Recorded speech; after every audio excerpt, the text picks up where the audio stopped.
Hey, this is Ramon, Channel Alpha 4, and this is Catholic Reads of the Quran. I'm trying a new format, and I'm also experimenting with audio. So, if you guys see it, it worked out. If not, well, this was just an experiment. Alright, so this is Catholic Reads of the Quran. We are doing Surah 5, ayat 101 through 118.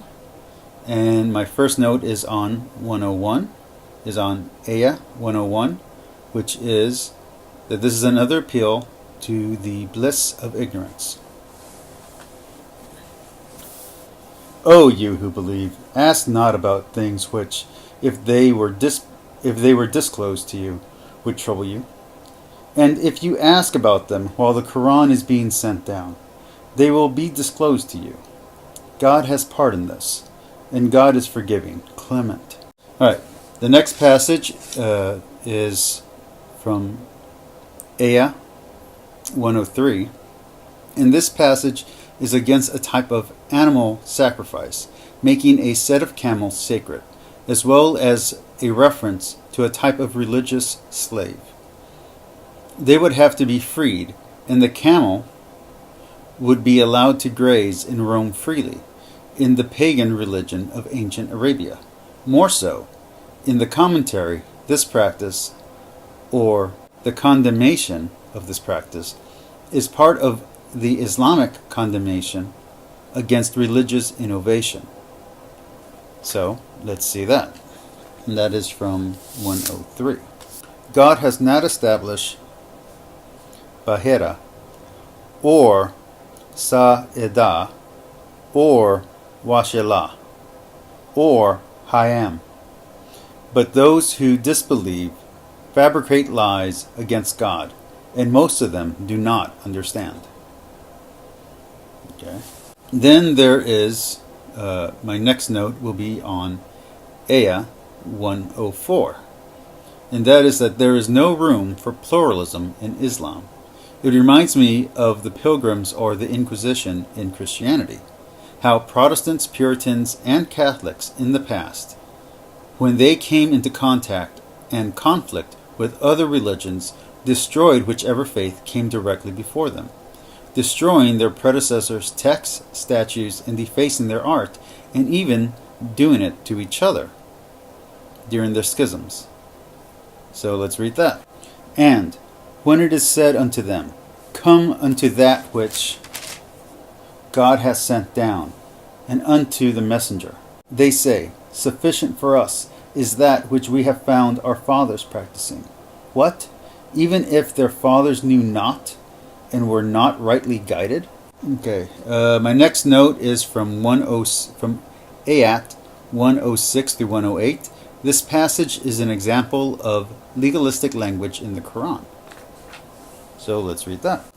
O you who believe, the witnesses between you, when death approaches one of you, at the time of the bequest, shall be 2 just men among you, and 2 from among other than yourselves, if you are traveling upon the earth when death befalls you. Detain the 2 of them after the prayer, and let them both swear by God, if you doubt them.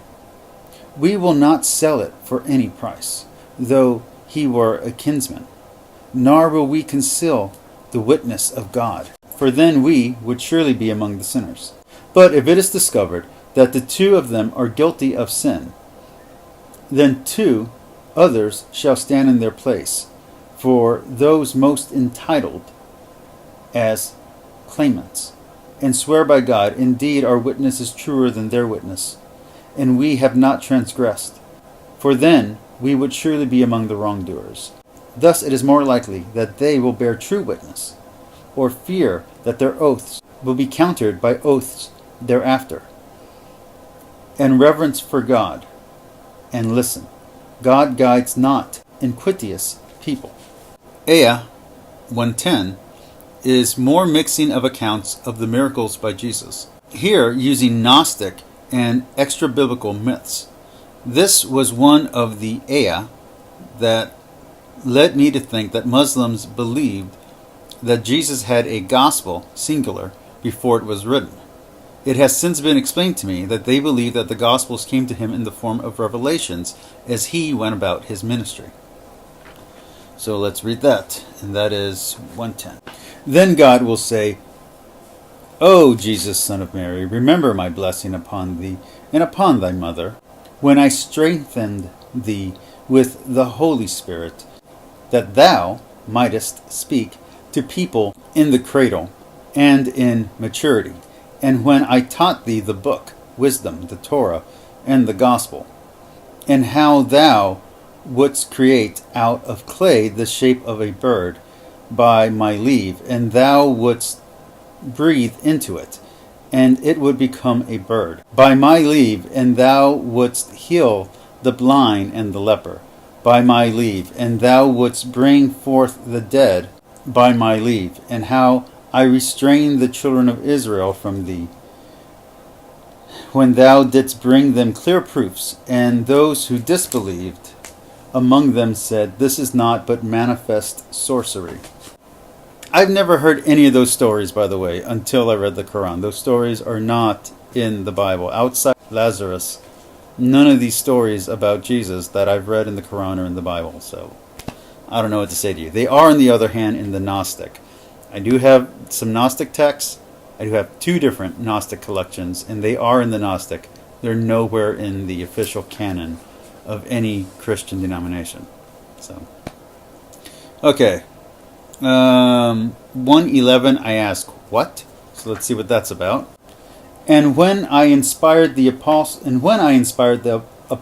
to believe in me and in my messenger, they said, We believe, bear witness that we are submitters. They didn't even believe Jesus until after Jesus died, so that's, I don't even know. Okay. Let's see. 115. Again, worlds. What are the other worlds, and where are they? What is meant by this? So 115 is an honest question. If you guys could answer this for me, I'd greatly appreciate it. 115.